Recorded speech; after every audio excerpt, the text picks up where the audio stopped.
First year. Code number है आपका E201, subject Hindi, Hindi शिक्षण।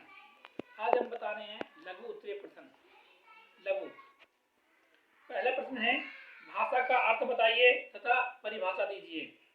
भाषा का अर्थ एवं परिभाषा। मनुष्य अपने भावों, विचारों एवं अनुभूतियों को भली भांति केवल ध्वनि संकेतों के माध्यम से ही अभिव्यक्त करता है। संकेतों को अशाब्दिक भाषा और ध्वनि संकेतों को शाब्दिक भाषा कहते हैं। सार्थक ध्वनि संकेतों से भाषा बनती है, निरर्थक ध्वनियों को भाषा नहीं कहा जाता है। भाषा वह साधन तथा माध्यम है जिसके द्वारा अपने विचार, भाव तथा इच्छाओं की अभिव्यक्ति करता है। सुमित्रानंदन पंत के अनुसार भाषा संसार का नादमय चित्र है, ध्वनि में स्वरूप है, यह विश्व की हृदय तंत्री की झंकार है जिनके स्वर में अभिव्यक्ति होती है। सुकुमार सेन के अनुसार अर्थवान कष्टोद्दीन ध्वनि समष्टि ही भाषा है। क्रोच के अनुसार भाषा अभिव्यक्ति की दृष्टि से उच्चारित एवं सीमित ध्वनियों का संगठन है। सीताराम चतुर्वेदी के अनुसार भाषा के आविर्भाव से समस्त मानव मंडल गूंगों की विराट नगरी बनने से बच गया और इसी के परिणाम स्वरूप जीव मंडल में सर्वोच्च स्थान पाया है। भाषा मौखिक प्रतीकों, चिन्हों तथा संकेतों की व्यवस्था, इसके माध्यम से मानव समाज एवं संस्कृति के सदस्य होने के नाते विचारों एवं कार्यों का आदान प्रदान करते हैं। बाबूराम सक्सेना के अनुसार भाषा से तात्पर्य विचारों एवं भावों का व्यक्तीकरण प्रमुख रूप से स्रोत ग्राह्य ध्वनि चिन्हों से प्रमाणित होता है। गौण रूप से दर्शन, संकेत अथवा स्पर्श द्वारा ग्राह्य लेख, मुद्रण आदि से है। प्रश्न नंबर 2, मौखिक और लिखित भाषा क्या है? संक्षेप में स्पष्ट कीजिए। मौखिक भाषा जिसे हम कहते हैं बोली, भाव अभिव्यक्ति एवं विचार विनिमय के लिए किसी समाज द्वारा स्वीकृत ध्वनि संकेतों के समूह को मौखिक भाषा कहते हैं। प्रारंभिक मनुष्य ने मौखिक भाषा का ही विकास किया था और तब वह अपनी जाति के समस्त अनुभव एवं विचारों को मौखिक रूप से ही एक पीढ़ी से दूसरी पीढ़ी को हस्तांतरित करता था। आज भी अधिकांश सामाजिक व्यवहार एवं अंत्यक्रिया इसी मौखिक भाषा के माध्यम से होती है, पर मौखिक रूप से व्यक्त विचार एवं अस्थायी होते हैं।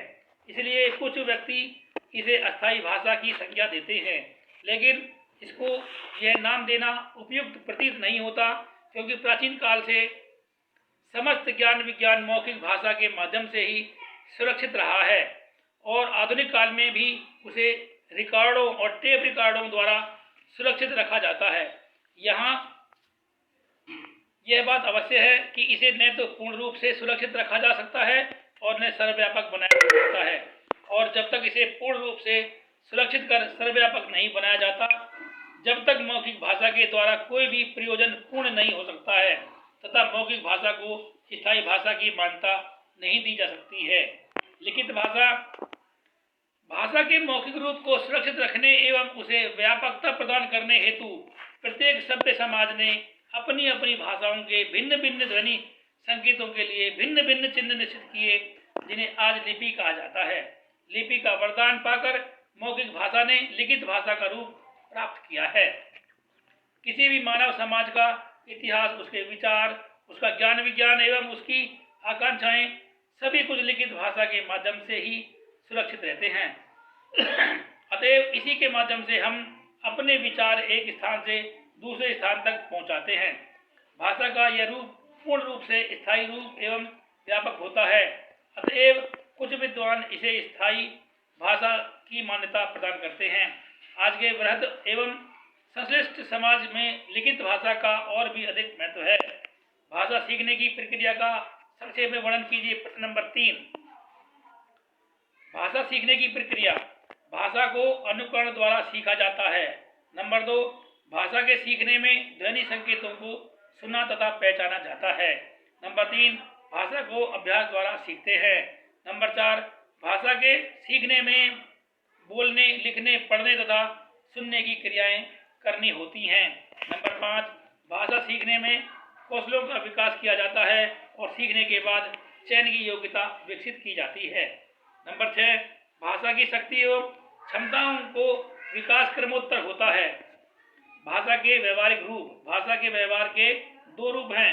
नंबर 1, उच्चारण करना, उच्चारित भाषा, तथा नंबर 2, लेखन करना यानी लिखित भाषा। उच्चारित भाषा बोलना, अभिव्यक्ति पक्ष तथा सुनना ग्रहण पक्ष होता है। नंबर 2, लिखित भाषा लिखना, अभिव्यक्ति पक्ष तथा पढ़ना ग्रहण पक्ष होता है। ग्रहण पक्ष में पढ़ना सुनना कौशल सम्मिलित है। अभिव्यक्ति पक्ष में बोलना तथा लिखना कौशल मुख्य है। भाषा के मुख्य 2 पक्ष प्रतीकात्मक तथा भावात्मक होते हैं। प्रतीकात्मक का संबंध शारीरिक अवयवों की क्रियाओं बोलने, लिखने, पढ़ने तथा सुनने से होता है। यह भाषा का भौतिक आधार माना जाता है। मानसिक क्रियाओं का संबंध विचारों, भावों तथा संवेगों की अभिव्यक्ति से होता है। यह भाषा का मानसिक आधार होता है। चेतना पक्ष, ज्ञान पक्ष मन के व्यापार हैं। मन शारीरिक शक्ति पर दबाव डालता है, जिससे शारीरिक अवयव क्रियाशील होकर ध्वनियों को उत्पन्न करते हैं, जिससे भावों एवं विचारों की अभिव्यक्ति होती है। प्रश्न नंबर 4, हिंदी भाषा के विषय में विभिन्न विद्वानों के मत बताइए। हिंदी भाषा के विषय में विद्वानों के मत।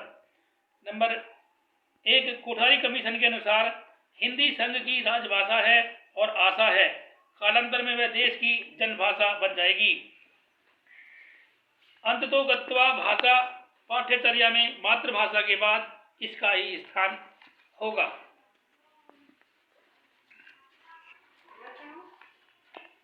स्वर्गीय श्री जवाहरलाल नेहरू की दृष्टि में हिंदी का ज्ञान राष्ट्रीयता को प्रोत्साहन देता है और हिंदी अन्य भाषाओं की अपेक्षा सबसे अधिक राष्ट्रभाषा बनने की अयोग्यता रखती है। राष्ट्रभाषा बनने की योग्यता रखती है। स्वर्गीय श्री दिनकर के शब्दों में हिंदी भारत के हृदय की वाणी है। भौगोलिक सत्य भी यही है कि हिंदी भाषियों का क्षेत्र देश के हृदय का स्थान है। यह स्वाभाविक ही है कि हिंदी में आज उस साहित्य की रचना हो रही है जिसमें देश के कलेजे की धड़कन स्पष्ट गिनी जा सकती है। स्वर्गीय राजर्षि टंडन के शब्दों में हिंदी को मैं राष्ट्रभाषा इसलिए मानता हूँ कि इसे अधिक व्यक्ति बोलते हैं और समझते हैं, इसलिए नहीं कि संस्कृति इसमें अविच्छिन्न रूप से प्रभावित हो रही है, इसलिए भी नहीं कि यह प्रगतिशील और वैज्ञानिक है। मैं इसे राष्ट्रभाषा इसलिए मानता हूँ कि इसमें हमारी दास्ता की प्रतीक अंग्रेजी को निकाल भगाने की क्षमता है। आचार्य विनोबा के अनुसार मैं चाहता हूँ कि हमारा सारा कारोबार हिंदी में चले, इसलिए मैंने निश्चय किया है कि मैं हमेशा हिंदी में बोलूं। मैं दुनिया की सब भाषाओं की इज्जत करता हूं, परंतु मेरे देश में हिंदी की इज्जत न हो यह मैं नहीं सह सकता। प्रश्न नंबर 5, मातृभाषा शिक्षण एवं विदेश प्रश्न नंबर 5, मातृभाषा शिक्षण एवं विदेशी भाषा शिक्षण में क्या अंतर है? उत्तर, मातृभाषा शिक्षण एवं विदेशी भाषा शिक्षण में अंतर। मातृभाषा शिक्षण वे सब भाषाएं जिनका जन्म एवं विकास किसी देश विशेष में हुआ है, उस देश की मातृभाषा कहलाती हैं। उदाहरण के लिए हमारे देश भारत में अनेक भाषाओं का जन्म एवं विकास हुआ, जैसे संस्कृत, हिंदी, पाली, अपभ्रंश, सिंधी, गुजराती, कश्मीरी, मराठी, उड़िया, बंगाली, असमी, नेपाली, तेलुगु, तमिल, कन्नड़ व मलयालम आदि। हमारे देश के लिए ये सभी भाषाएं देसी भाषाएं हैं, परंतु इनमें हिंदी भाषा हमारी मातृभाषा है। इसी प्रकार लैटिन व अंग्रेजी भाषा ब्रिटेन की और जर्मन भाषा जर्मन देश की मातृभाषाएं हैं। विदेशी भाषाएं किसी देश की दृष्टि से वे सब भाषाएं जिनका जन्म एवं विकास उस देश को छोड़कर अन्य किसी देश में हुआ है, उस देश के लिए विदेशी भाषाएं होती हैं। उदाहरण के लिए अरबी, फारसी, रूसी, जर्मनी, अंग्रेजी आदि भाषाएं हमारे देश की दृष्टि से विदेशी भाषाएं हैं। इसी प्रकार ब्रिटेन के लिए हिंदी, पंजाबी, तेलुगु, तमिल आदि भाषाएं विदेशी हैं। प्रश्न नंबर 6 और लास्ट प्रश्न है ये, बालक के भावात्मक विकास में मातृभाषा का क्या महत्व है? उत्तर है, बालक के भावात्मक विकास में मातृभाषा का महत्व। बालक के भावात्मक विकास में मातृभाषा के महत्व को निम्नलिखित बिंदुओं के आधार पर स्पष्ट किया जा सकता है। नंबर 1, सामाजिक विकास। भाषा में साहित्य का निर्माण होता है। भाषा साहित्य के द्वारा समाज में परिवर्तन होता है तथा सामाजिकता का विकास होता है। इस कार्य के लिए मातृभाषा सबसे उत्तम साधन है। नंबर 2, बौद्धिक विकास। मातृभाषा के द्वारा विषय को ग्रहण करने की शक्ति बढ़ती है तथा मानसिक व बौद्धिक विकास होता है। महात्मा गांधी के अनुसार इस संदर्भ में व्यक्ति के मानसिक विकास के लिए मातृभाषा उतनी ही आवश्यक है जितना कि शिशु के शरीर के विकास के लिए माँ का दूध। नंबर 3, मौलिक चिंतन। सही तथा वास्तविक चिंतन ही मौलिक चिंतन है। मातृभाषा के माध्यम से मौलिक चिंतन संभव है। नंबर 4, भाषांतर भाषा की शिक्षा में सरलता। यदि विद्यार्थी को मातृभाषा अच्छी तरह से आती है तो वह अन्य भाषा को सरलता पूर्वक सीख लेता है। इसलिए शिक्षा में मातृभाषा का विशेष महत्व है।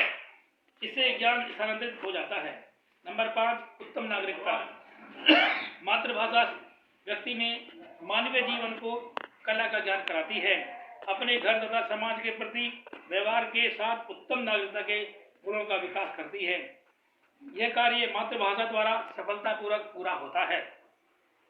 गांधी जी के शब्दों में मानव के विकास के लिए मातृभाषा उतनी ही आवश्यक है कि जितना कि बच्चे के शारीरिक विकास के लिए माता का दूध। बालक पहला पाठ अपनी माता से ही पढ़ता है, इसलिए उसके मानसिक विकास के लिए उसके ऊपर मातृभाषा के अतिरिक्त कोई दूसरी भाषा लादना मैं मातृभूमि के विरुद्ध समझता हूँ। नंबर 6, आर्थिक महत्व। आर्थिक महत्व पर भाषा के लिए अर्थ का महत्व होता है। हमें दूसरों से सीखना पड़ता है, परिणाम स्वरूप कुछ न कुछ गुरु दक्षिणा देनी पड़ती है। मातृभाषा बिना प्रयास के ही सर्वांगीण विकास करती है। मातृभाषा माँ के दूध की तरह पवित्र तथा स्वस्थ है। नंबर 7, विचार विनिमय का उत्तम साधन। विचारों के विनिमय का उत्तम साधन भाषा ही है कि सभी लोग बोलकर, लिखकर अथवा पढ़कर अपने विचारों को व्यक्त करते हैं। मातृभाषा के विचारों का आदान प्रदान बहुत ही सरलतापूर्वक होता है। भाषा से विचारों के आदान प्रदान के अलावा विचार संवर्धन, परिपक्व तथा बुद्धि का विकास होता है। नंबर 8, पूर्णता तथा सरलता की अनुमति। भाषा के ज्ञान के अभाव में सभी कुछ अधूरा है। कोठारी आयोग के अनुसार विद्यार्थी को संपूर्ण शिक्षा प्राथमिक स्तर पर तथा उच्च स्तर पर मातृभाषा के द्वारा प्रदान करनी चाहिए। नंबर 9, सृजनात्मक का विकास। भाषा के द्वारा व्यक्ति स्वतंत्र रूप से मनन, चिंतन तथा वैचारिक अभिव्यक्ति करने में सक्षम होता है। मातृभाषा का चिंतन मौलिक चिंतन होती है। नंबर 10, व्यक्ति का विकास। मातृभाषा के ज्ञान के द्वारा व्यक्ति अपने समस्त विचारों को प्रकट कर सकता है। नंबर 11, सांस्कृतिक जीवन का महत्व। जीवन में सांस्कृतिकता का बहुत महत्व है। मातृभाषा द्वारा व्यक्ति के मूलभूत संस्कारों का ज्ञान होता है और यही सांस्कृतिक विचार है जो संस्कार रूप में जीवन दर्शन को शाश्वत कर रखते हैं। नंबर 12, नैतिकता का महत्व। भाषा के क्षेत्र में मातृभाषा ही एक ऐसा साधन है जो बौद्धिक तथा चारित्रिक गुणों को विकसित करती है। आज के लिए इतना ही। कल फिर मिलेंगे नए टॉपिक, नए वीडियो के साथ। धन्यवाद।